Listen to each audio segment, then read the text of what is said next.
अल-अर्बाईन अन-नबविय्या हदीस नंबर 13। आजकेर हदीस अन अनस रदियल्लाहु तआला अन्हु क़ाल क़ाल रसूलुल्लाह सल्लल्लाहु अलैहि वसल्लम ला युमिनु अहदुकुम हत्ता युहिब्बा लि अखीहि मा युहिब्बु लि नफ्सिहि।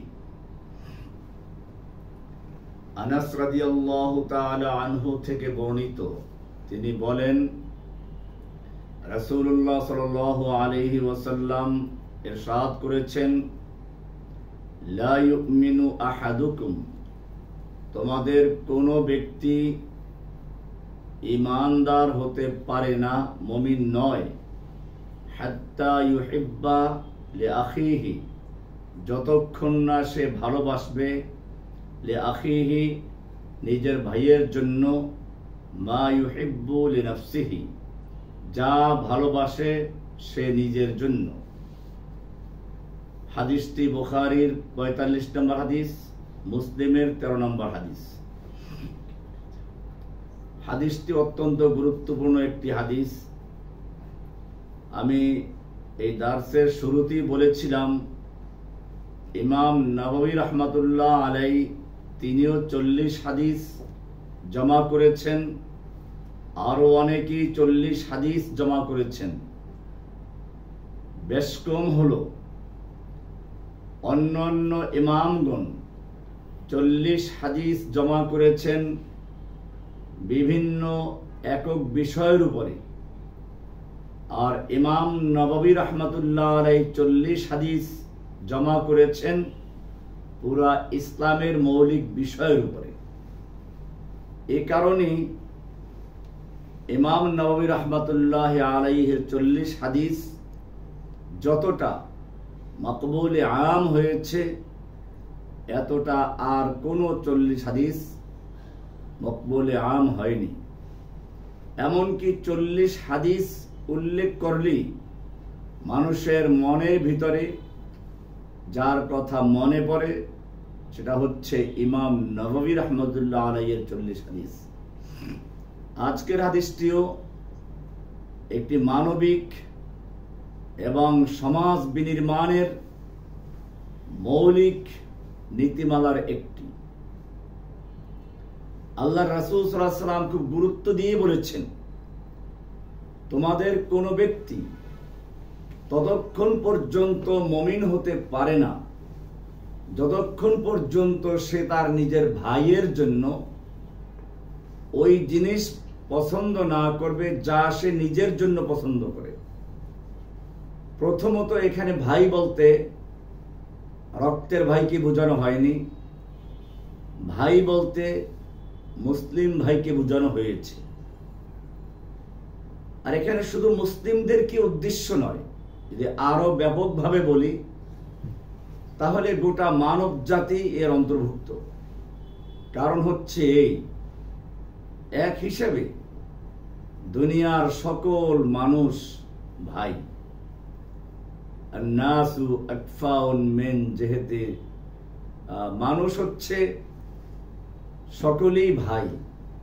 আবুহুম আদম ওয়া উম্মুহুম হাওয়া, তাদের সকলেরই মা হচ্ছে হাওয়া, বাপ হচ্ছেন আদম। এই হিসেবে দুনিয়ার সকল মানুষ ভাই ভাই। অবশ্য মুসলিমদেরকে আলাদাভাবে মুসলিম ভাই বলা হয়েছে, কারণ হলো কোরআনে বলা আছে, ইন্নামাল মুমিনুনা ইখওয়া, নিশ্চয়ই মুমিনগণ ভাই। তো এখানে আমরা মুমিনদের বলি বা দুনিয়ার সকল মানুষকেই বলি, এটা সকল মানুষের জন্যই প্রযোজ্য। নিজের জন্য যেটা ভালোবাসবে অন্যের জন্য সেটা ভালোবাসবে, এটা না করা পর্যন্ত সে মুমিন নয়। এটা হলো হাদিসের মূল অর্থ। এখানে মুমিন নয় বলতে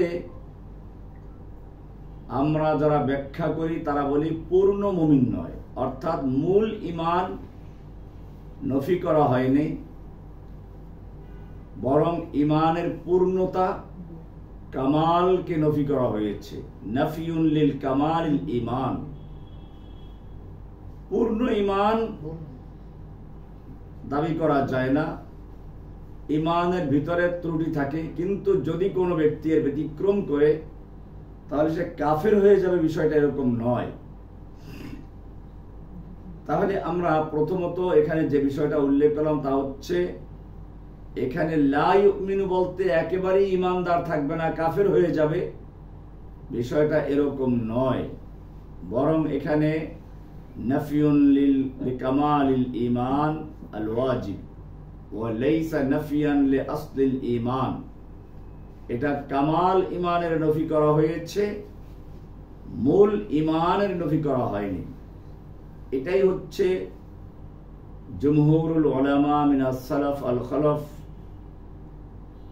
সমস্ত ওলামাদের মাযহাব, আহলুস সুন্নাহ ওয়াল জামার মাযহাব, ইমাম নববী, ইমাম ইবনে হাজার আসকালানী, ইমাম ইবনে তাইমিয়া, ইমাম ইবনে রাজব হাম্বলি, এরকম ভাবে আল্লামা আইনি সহ হানাফি, শাফি, হাম্বলি, মালিকি যত ইমাম রয়েছেন সব ইমামরা একমত যে এই সকল হাদিস দ্বারা মূল ঈমানকে নফি করা হয়নি, কামাল ঈমানকে নফি করা হয়েছে। এরকম হাদিস আরো আছে, যেরকম ভাবে বুখারী শরীফের 6016 নম্বর হাদিস, লা ইউমিনু মান লা ইয়ামানু জারুহু বাওয়াইকাহু। ওই ব্যক্তি মুমিন নয় যার অনিষ্ট থেকে তার প্রতিবেশী নিরাপদ নয়, সে মুমিন নয়। তাহলে এখন যদি কেউ তার প্রতিবেশীকে কষ্ট দেয়, সে কাফের হয়ে যাবে না। মানে হচ্ছে সে পূর্ণ মুমিন নয়, তার ঈমানে ভেজাল আছে, ভেজাল মুমিন। এরকম ভাবে মুসলিম শরীফের 101 নম্বর হাদিস, মান গাশশানা ফালাইসা মিন্না। যে আমাদের ধোঁকা দিল সে আমাদের অন্তর্ভুক্ত নয়। তাহলে যে আমাদের ধোঁকা দিল সে আমাদের অন্তর্ভুক্ত নয়, তাহলে সে কি কাফেরদের অন্তর্ভুক্ত? কাফের হয়ে গেছে না, কাফের হয়ে গেছে বিষয়টা এরকম নয়। এখানেও পূর্ণ ঈমানকে নফি করা হয়েছে। এমনি ভাবে মুসলিম শরীফের 91 নম্বর হাদিসে বলা হয়েছে, লা ইয়াদখুলুল জান্নাতা মান কানা ফি কলবিহি মিসকাল যাররাতিন মিন কিবর। লা ইয়াদখুলুল জান্নাহ মান কানা ফি কলবিহি মিসকালু যাররাতিন মিন কিবর। সে ব্যক্তি জান্নাতে প্রবেশ করবে না যার অন্তরে এক যাররা বরাবর কিবির আছে, অহংকার আছে। তাহলে অহংকার তো সবার মনের মধ্যেই আছে, তাহলে সে সবাই কি কাফের হয়ে জাহান্নাম যাবে? এরকম ভাবে আরো অনেক হাদিস আছে, লা ঈমান লিমান লা আমানাতা লাহু। সে ব্যক্তি ঈমানদার নয় যার আমানত নাই। এরকম ভাবে